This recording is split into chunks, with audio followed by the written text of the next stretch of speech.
It was a cold winter's day, and my coaching client decided to go over to the girl he was dating's house. And there was 5 to 6 inches of snow. And this was during the middle of a work week. And he took his shovel and he shoveled the entire driveway for her. So when she got back home, she would see that it was done.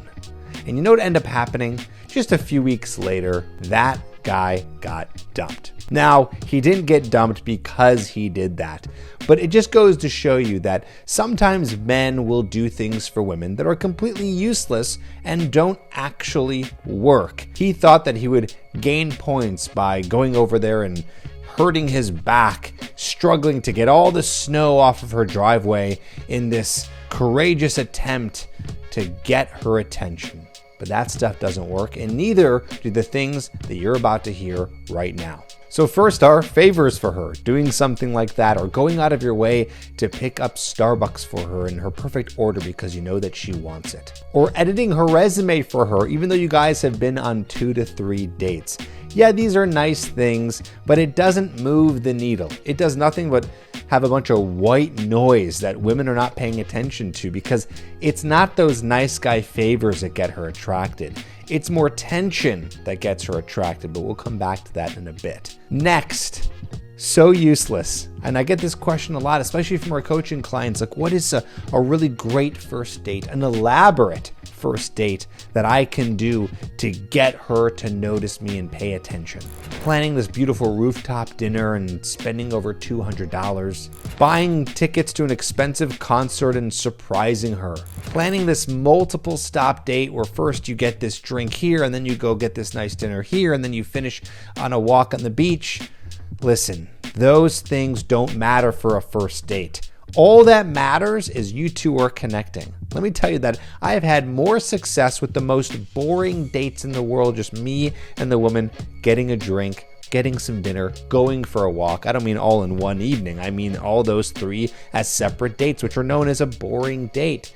Save the fun and crazy dates for later on, but at first she just wants to get to know you. Otherwise, the rest is useless. Next is trying to prove to her that you're a good guy. Oh my God, I used to do this constantly. I was doing that from the moment I was even attracted to women all the way until I was like 23 years old. My whole life, what can I do so she knows I'm this awesome, good guy? Telling her, for example, guilty here, and if you're guilty, write down below, that you're not like the other guys, that you're different, that you would never ghost somebody and you would never hurt anybody, and you're just this really good person. Volunteering how respectful you are and all of your potentially woke efforts and your charity that you give. Or trying to say things that you think she's going to hear, right? So over-explaining how you're looking for a relationship and a serious relationship and you want to have commitment. And maybe some of those things are true, but I know guys will say those things because they think women want to hear them. No. Women don't want to be convinced that you're a good guy.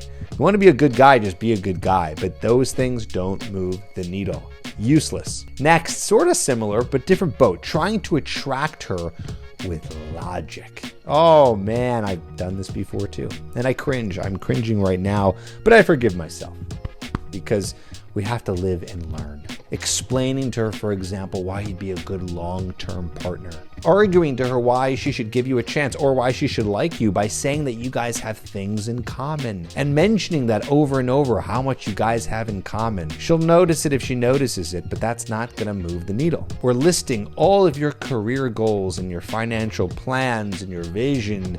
That is okay if she's trying to get to know you, but again, it's why you're saying those things. If they happen to come up in conversation, great. She does like a guy who happens to be ambitious, but saying these things, listing out your resume and your accomplishments and your goals just because you think she wants to hear that is, again, not going to move the needle. And here's the real secret too. She knows, she's not dumb, when you're trying to do things for her or favors for her or convince her that you're a good guy or try to convince her via logic. She knows those things. So just the act of doing it can turn her off. Next, oh man, okay, this is a one I get a lot. Active on her social media.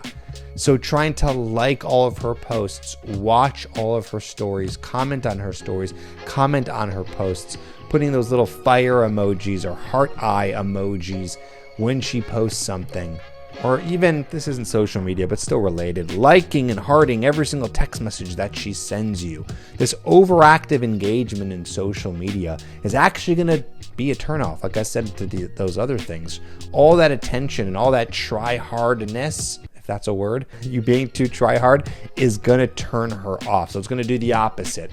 That's where things are counterintuitive. It seems like some things that we should do will work, but in turn they act against you. Next, thinking that sharing your feelings with her builds a connection. Guilty.